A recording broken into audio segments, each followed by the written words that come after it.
Assalamualaikum warahmatullahi wabarakatuh, teman-teman. Selamat malam. Di sini kita akan membedah 4 materi tes P3K 2023. Jadi di tahun 2023 ini untuk P3K yaitu ada 4 materi. Yang pertama yaitu tes manajerial, kedua tes sosiokultural, 3 tes wawancara, dan 4 kemampuan teknis. Untuk tes manajerial, tes sosiokultural, dan tes wawancara ini sama seperti di CPNS, yaitu TKP, yaitu poin 1-4 untuk tes manajerial dan wawancara, dan poin 1-5 itu untuk sosiokultural. Untuk kemampuan teknis ini itu teman-teman itu sesuai dengan bidangnya masing-masing. Misalnya di formasi guru yaitu di keguruan dan lain sebagainya. Yang pertama yaitu tes manajerial, tes untuk menilai penguasaan, pengetahuan, keterampilan, serta sikap sebagai pelamar dalam berorganisasi. Materi soal ini berkaitan dengan integritas, kerjasama, komunikasi, orientasi pada hasil, pelayanan publik, mengelola perubahan, pengembangan diri dan orang lain, pengambilan keputusan. Untuk contoh soal manajerial yaitu nomor 1 yaitu Anda seorang bidan ahli utama yang mengepalai ruang persalinan. Anda sedang mempersiapkan pembenahan ruangan yang Anda kepalai termasuk penanganan persalinan. Namun, Anda mendapatkan tugas dari Dinas Kesehatan untuk segera berangkat mengikuti pelatihan manajerial kebidanan. Rencana pembenahan ruangan Anda percayakan kepada bidan penyelia di ruangan tersebut. Aspek penting yang harus Anda perhatikan adalah ini yang perlu kita catat, teman-teman. Itu ketika kita memberikan kepercayaan kepada orang lain, yaitu kita pastikan bahwa orang tersebut memiliki kompeten yang sesuai atau bagus, teman-teman. Jadi untuk soal ini menurut saya yaitu jawabannya adalah B, memastikan bidan yang kompeten untuk melaksanakan tugas. Selanjutnya teman-teman, untuk soal selanjutnya yaitu pada saat pemilihan Pak Andi terpilih menjadi ketua RW. Pak Andi ingin menolak karena dia sangat sibuk dengan pekerjaannya di kantor. Tetapi warga tetap menghendaki Pak Andi menjadi ketua RW. Menghadapi situasi tersebut, Pak Andi sebaiknya A. Menunjukkan sikap yang tidak bersahabat kepada para tetangga yang telah memilihnya menjadi ketua RW. B. Memberikan alasan kesibukannya dalam pekerjaan untuk membatalkan putusan warga yang memilihnya menjadi ketua RW. C. Meyakinkan diri untuk menjalankan dengan sebaik-baiknya hasil putusan pemilihan ketua RW yang telah disepakati warga. Dan D. Menerima proses demokrasi yang ada dan aktif meyakinkan warga bahwa mereka bisa mencapai tujuan bersama. Yaitu di sini jawaban yang menurut saya tepat yaitu C. Meyakinkan diri untuk menjalankan dengan sebaik-baiknya hasil putusan pemilihan ketua RW yang telah disepakati warga. Kalau ada teman-teman punya jawaban yang berbeda, silahkan tuliskan di kolom komentar.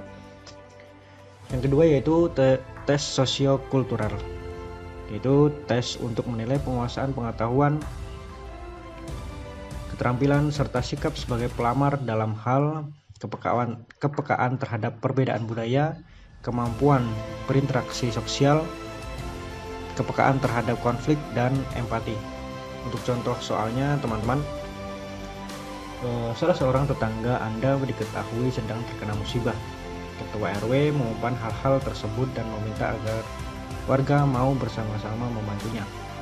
Atas hal tersebut, Anda mengajukan usul agar warga bersama-sama dan secara swadaya membantu orang tersebut secara ikhlas.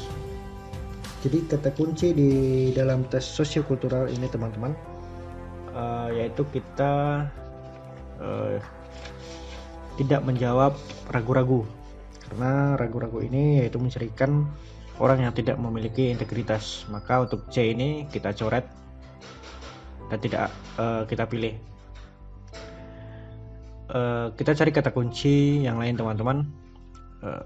Ini Anda mengajukan usul agar warga bersama-sama dan secara swadaya membantu orang-orang tersebut secara ikhlas. Jadi jawaban yang paling tepat yaitu antara A dan B, sangat setuju dan setuju. Jadi menurut saya jawabannya adalah A untuk poin 5. Selanjutnya contoh soal selanjutnya yaitu Anda mendapatkan tugas menjadi ketua panitia ulang tahun desa. Anggota kepanitiaan terdiri dari warga yang berasal dari berbagai latar belakang. Salah satu anggota memiliki agama yang berbeda dengan Anda. Mengusulkan sebuah acara baru yang menurut banyak teman kurang sesuai. Anda mengabaikan usulannya karena adanya perbedaan agama yang dimiliki dengan teman-teman panitia yang lain. A. Sangat setuju, B. Setuju, C. Ragu-ragu, D. Tidak setuju, dan E. Sangat tidak setuju. Untuk yang C kita coret teman-teman. Selanjutnya kita cari kata kunci yang lain, yaitu di sini mengabaikan usulannya karena adanya perbedaan agama yang dimiliki dengan teman-teman panitia yang lain. Jadi untuk ini jawaban yang paling tepat yaitu sangat tidak setuju, karena kita tidak boleh membeda-bedakan agama. Selanjutnya teman-teman, tes ketiga yaitu tes wawancara. Tes untuk menguji integritas dan moralitas pelamar. Contoh soalnya teman-teman, keluarga Anda menyarankan pada Anda untuk pindah kerja ke perusahaan lain yang memiliki gaji dan fasilitas lebih banyak dibandingkan dengan perusahaan tempat Anda bekerja sekarang. Bagaimana sikap Anda jika menghadapi hal tersebut? A. Menolak dan tetap bekerja di sana karena loyalitas bagi saya adalah hal yang penting. B. Menerangkan kepada keluarga bahwa saya sudah merasa nyaman dan senang dengan tempat kerja yang sekarang. C. Mempertimbangkan terlebih dahulu saran tersebut. Dan D. Langsung pindah karena secara finansial sangat menguntungkan. Jadi di sini teman-teman, untuk jawaban yang menurut saya paling tepat yaitu jawabannya A. Karena di sini ada kata kunci loyalitas. Loyalitas adalah salah satu bagian dari sifat integritas. Selanjutnya tes keempat yaitu tes tentang kemampuan teknis. Tes ini sesuai dengan bidang masing-masing pelamar. Jadi misalkan formasi guru yaitu tentang keguruan, pendidikan dan sebagainya. Formasi bidan tentang kebidanan, kesehatan dan sebagainya, dan misalkan formasi komputer itu tentang seputar komputer dan lain-lain. Terima kasih. Mungkin untuk sesi ini cukup sampai di sini. Nanti kita akan lanjutkan untuk part 2. Terima kasih. Wassalamualaikum warahmatullahi wabarakatuh.